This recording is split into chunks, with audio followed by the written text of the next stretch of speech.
ഹൈക്കോടതിയിലെ വിവാദ നാടകത്തിൽ ഒടുക്കം നടപടി. നാടകത്തിന്റെ അണിയറ പ്രവർത്തകരായ ഹൈക്കോടതി assistant registrar Sudheesh ടി.എ, court keeper Sudheesh PM എന്നിവരെ സസ്പെൻഡ് ചെയ്തു. ചീഫ് ജസ്റ്റിസിന്റെ നിർദ്ദേശപ്രകാരമാണ് നടപടി. പ്രധാനമന്ത്രിക്കെതിരെയും കേന്ദ്ര സർക്കാരിനെയും നാടകത്തിൽ അപമാനിച്ചെന്നാണ് ആക്ഷേപം ഉയർന്നിരുന്നത്. ശ്രീകാന്ത് കൊച്ചിയിൽ നിന്ന് വിശദാംശങ്ങളുമായി ചേർന്നു. ശ്രീകാന്ത്, കോടതിക്കുള്ളിൽ പ്രധാനമന്ത്രിയും കേന്ദ്ര സർക്കാരെയും അപമാനിച്ചെന്ന പരാതി ഉയർന്ന സംഭവത്തിൽ നടപടി ഉണ്ടായിരിക്കുന്നു. എന്തൊക്കെയാണ് വിശദാംശങ്ങൾ? ഇന്ന് റിപ്പബ്ലിക് ദിനത്തിന്റെ ഭാഗമായി കേരള ഹൈക്കോടതിയിൽ ഒരു നാടകം അവതരിപ്പിക്കപ്പെടുകയാണ്. ഹ്രസ്വ നാടകമായിരുന്നു.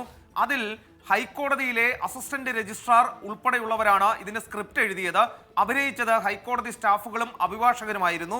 അതിൽ പ്രധാനമന്ത്രിയെ അപമാനിക്കുന്ന തരത്തിൽ, കേന്ദ്ര സർക്കാരിനെ അപമാനിക്കുന്ന തരത്തിൽ ഉള്ളടക്കം ഉണ്ടായിരുന്നു എന്നാരോപിച്ച് പരാതി ചീഫ് ജസ്റ്റിസിനും അതോടൊപ്പം തന്നെ സുപ്രീം കോടതി ചീഫിനും രാഷ്ട്രപതിക്കും പ്രധാനമന്ത്രിക്കും നിയമമന്ത്രാലയത്തിനും ഒക്കെ പോയിരുന്നു. ഇതിന് തൊട്ടു പിന്നാലെ കേന്ദ്ര ഇന്റലിജൻസ് ബ്യൂറോ ഈ വിഷയത്തിൽ അന്വേഷണം നടത്തുകയും റിപ്പോർട്ട് തേടുകയും ചെയ്തു. ഈ പശ്ചാത്തലത്തിലാണ് അടിയന്തരമായ ഇടപെടൽ ഉണ്ടായിരിക്കുന്നത്. ഇതിന് സ്ക്രിപ്റ്റ് എഴുതിയ അസിസ്റ്റന്റ് രജിസ്ട്രാർ കൂടിയായ സുധീഷ് ടി.എ, അദ്ദേഹത്തെ സസ്പെൻഡ് ചെയ്തിരിക്കുന്നു.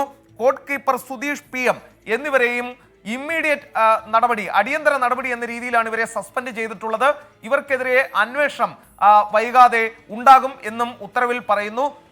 ചീഫ് ജസ്റ്റിസിന്റെ നിർദ്ദേശപ്രകാരം ഹൈക്കോടതി രജിസ്ട്രാറാണ് ഈ കർശനമായ നടപടി ഇപ്പോൾ സ്വീകരിച്ചിരിക്കുന്നത്. എന്തായാലും ഏറ്റവും പ്രധാനപ്പെട്ട കാര്യം, ഇന്ന് രാവിലെ ഈ സംഭവം ഉണ്ടാവുകയും തൊട്ടു പിന്നാലെ പരാതി ഉയരുകയും ചെയ്തിരുന്നു. ഈ പരാതിയുടെ അടിസ്ഥാനത്തിൽ നടപടി ഉണ്ടായി എന്നുള്ളതാണ്. ഗൗരവതരമായ വിഷയമായാണ് ചീഫ് ജസ്റ്റിസ് ഈ വിഷയത്തെ കണ്ടത്. അദ്ദേഹത്തിനും നേരിട്ട് പരാതി എത്തിയിരുന്നു. ഈ പശ്ചാത്തലത്തിലാണ് ഈ നാടകവുമായി ബന്ധപ്പെട്ട് നടപടി ഉണ്ടായിട്ടുള്ളത്. ഇതിൽ പ്രധാനമന്ത്രിയുടേതെന്ന് തോന്നിക്കുന്ന രൂപസാദൃശ്യമുള്ള ആളെയും ഉൾപ്പെടുത്തിക്കൊണ്ടുള്ളതായിരുന്നു ഈ നാടകം.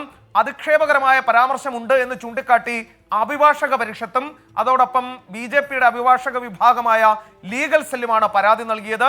ഈ പരാതിയിലാണ് നടപടി ഉണ്ടായിട്ടുള്ളത്.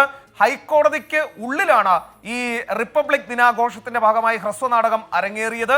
ഹൈക്കോടതിയിലെ ജീവനക്കാരും അസിസ്റ്റന്റ് രജിസ്ട്രാറും ഉൾപ്പെടുന്ന ഔദ്യോഗിക പരിപാടിയായിരുന്നു ഇത് എന്നുള്ളതാണ് ഈ പരിപാടിയുടെ, ഈ ഹ്രസ്വ നാടകത്തിൽ ഇങ്ങനെ അധിക്ഷേപ പരാമർശം ഉണ്ടായി എന്നുള്ള ആക്ഷേപത്തിന് ഗൗരവമായ ഒരു തലം കൊണ്ടുവരുന്നത്. ശരി, ഹൈക്കോടതിക്കുള്ളിൽ റിപ്പബ്ലിക് ദിനത്തോടനുബന്ധിച്ച് നടത്തിയ നാടക വിവാദത്തിൽ 2 പേർക്കെതിരെ നടപടി ഉണ്ടായിരിക്കുന്ന വാർത്തയുടെ വിശദാംശങ്ങളാണ് ശ്രീകാന്ത് കൊച്ചിയിൽ നിന്ന് നൽകിയത്.